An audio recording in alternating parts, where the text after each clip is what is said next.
तो नमस्कार साथियों, एक बार फिर से स्वागत है आप सभी का हमारे यूट्यूब चैनल में। और आज हम आपके लिए 20 क्वेश्चन की सीरीज लेकर आए हैं। अच्छे से समझना है आप सभी को और बहुत ही ज़्यादा इंपॉर्टेंट है। आप देखिए, बहुत मज़ा आएगा आपको। चलिए स्टार्ट करते हैं।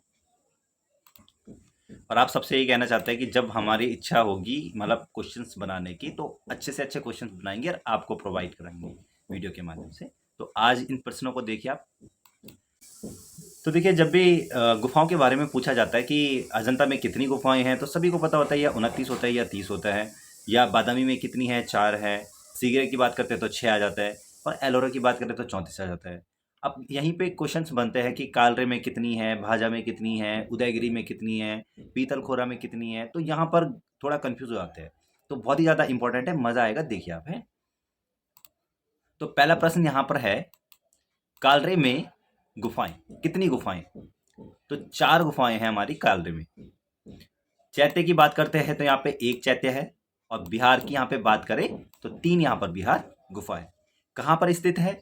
महाराष्ट्र के भोरघाट, पुणे, मुंबई, यहाँ पर ये गुफा स्थित है। प्रश्न नंबर 2 है, सेकंड देखिए, भाजा में कुल गुफाएं। अब भाजा में कुल गुफाएं कितनी? 22। तो बा 22 मतलब भा से हम याद रख सकते हैं कि 22। ठीक है। चैत्य कितनी है? यहाँ पे 3 चैत्य है। और बिहार की यहाँ पे बात करें तो 19 बिहार हो जाती है। किस धर्म से संबंधित है? बौद्ध धर्म से। और कहाँ पर स्थित है? महाराष्ट्र के पुणे जिले में स्थित है। प्रश्न नंबर 3 है, उदयगिरी और खंडगिरी में गुफाएं कितनी गुफाएं? 33 गुफाएं हैं। ठीक है। उदयगिरी और खंडगिरी में टोटल मिला के 33 गुफाएं हैं। उदयगिरी में कितनी है? क्वेश्चन ऐसा भी आ सकता है, तो 18। और खंडगिरी में कितनी है? तो 15। और 18 को 15 को प्लस करेंगे तो 33 हो जाएगा। और किस धर्म से संबंधित है? जैन धर्म से संबंधित है। कहाँ पर स्थित है? उड़ीसा, भुवनेश्वर में स्थित है।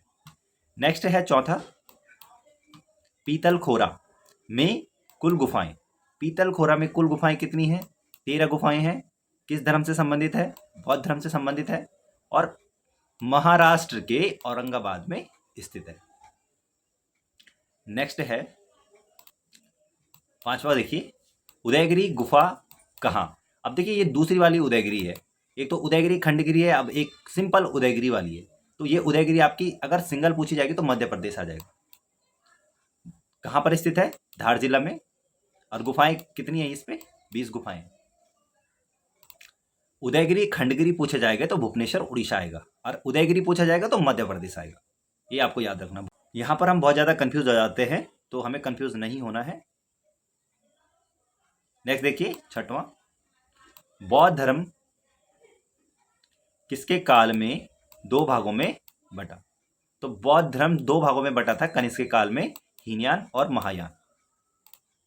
छठवें क्वेश्चन से जो भी क्वेश्चंस आगे आपको देखने को मिलेंगे वो अजंता से रिलेटिव है। और ऐसा नहीं कि अजंता में छोटे छोटे क्वेश्चंस, जो मतलब मेन क्वेश्चंस होते हैं जो हमें समझ में नहीं आते हैं, वही मैंने यहाँ पे काउंट किए हैं।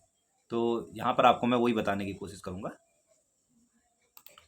7वां क्वेश्चन देखिए, जेम्स फर्ग्यूसन के अनुसार सबसे नवीन अजंता की कौन सी गुफा है? नवीन मतलब होता है नई, तो पहली गुफा मानी जाती है जेम्स फर्ग्यूसन के अनुसार।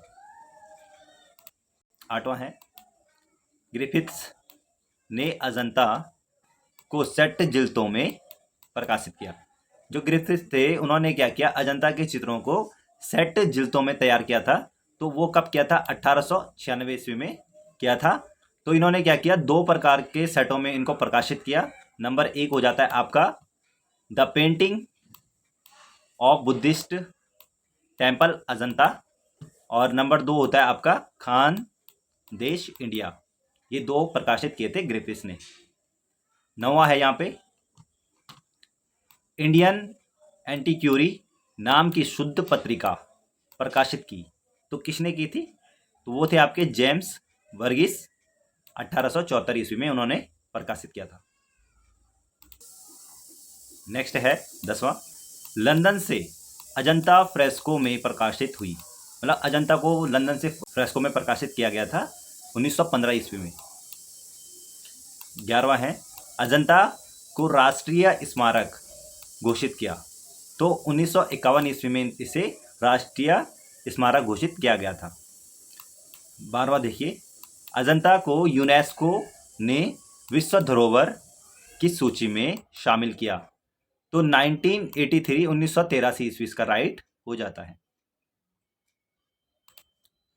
13वां क्वेश्चन देखिए क्या पूछ रहा है यहाँ पे, अजंता में सर्वाधिक कार्य किस काल का?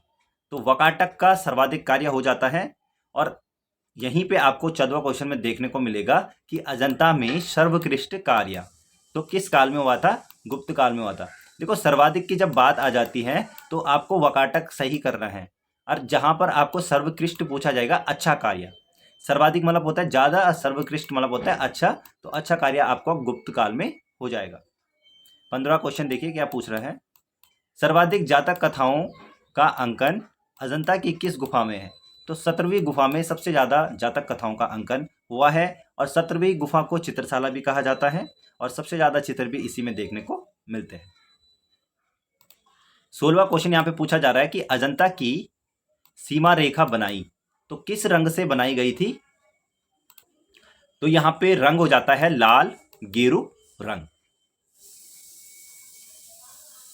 17वां क्वेश्चन है, हीनयान से संबंधित गुफाएं तो कौन कौन सी है?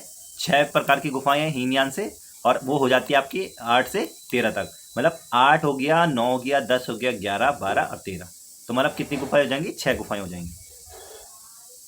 नेक्स्ट है 18वें का, चित्रों की दृष्टि से सबसे प्राचीन गुफा, चित्रों की दृष्टि से हमें सबसे प्राचीन गुफा बतानी है, तो वो हो गया आपकी 9वीं और 10वीं, और सबसे प्राचीन आपकी 9वीं है। वैसे क्वेश्चंस में आता है तो 9वीं गुफा को सिलेक्ट किया जाता है, जब भी प्रश्न पूछा जाएगा तो 9वीं के लिए ही पूछा जाता है, 10वीं के लिए बहुत कम।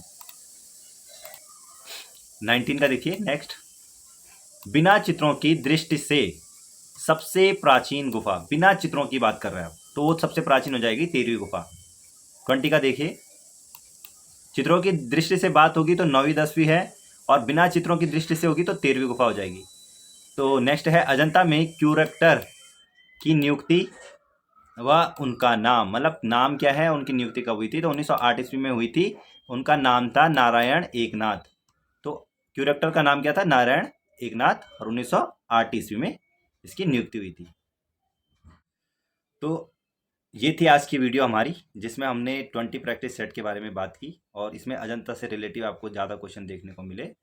ऐसे ही हम प्रैक्टिस सेट भी लेकर आते रहेंगे, जो मतलब प्रमुख क्वेश्चंस होते हैं जिन्हें हम याद नहीं कर सकते हैं बुक के माध्यम से, तो उनको हम वीडियो के माध्यम से दिखाएंगे। बाकी जो इजी होते हैं उनके बारे में भी बात होगी अलग से, पर बाद में। पर मेन ये है कि हमें पहले याद करने हैं टफ वाले। इजी तो हमें याद हो जाते हैं, पर टफ वाले हमें याद नहीं हो पाते। किसी भी तरीके से हमें उनको याद करना है, और अपनी जो स्टडी है उसको आगे बढ़ाना है अच्छे से। बाकी जो टॉपिक की बात होंगी तो वो भी मतलब उनमें भी हम प्रैक्टिस सेट लेकर आते रहेंगे। जैसे हम पाश्चात्य कला के बारे में बात कर रहे हैं, तो उनमें भी प्रैक्टिस सेट आएंगे आपके 20 आए 30 आए, तो वो भी लेकर आते रहेंगे। तो आज का वीडियो हम यहीं पे समाप्त करते हैं। आई होप कि आप सभी को अच्छा लगा होगा, और फिर मिलते हैं एक नई वीडियो के साथ। तब तक के लिए आप अपना ध्यान रखिए, अपनी स्टडी अच्छे से कीजिए। Bye for now, take care.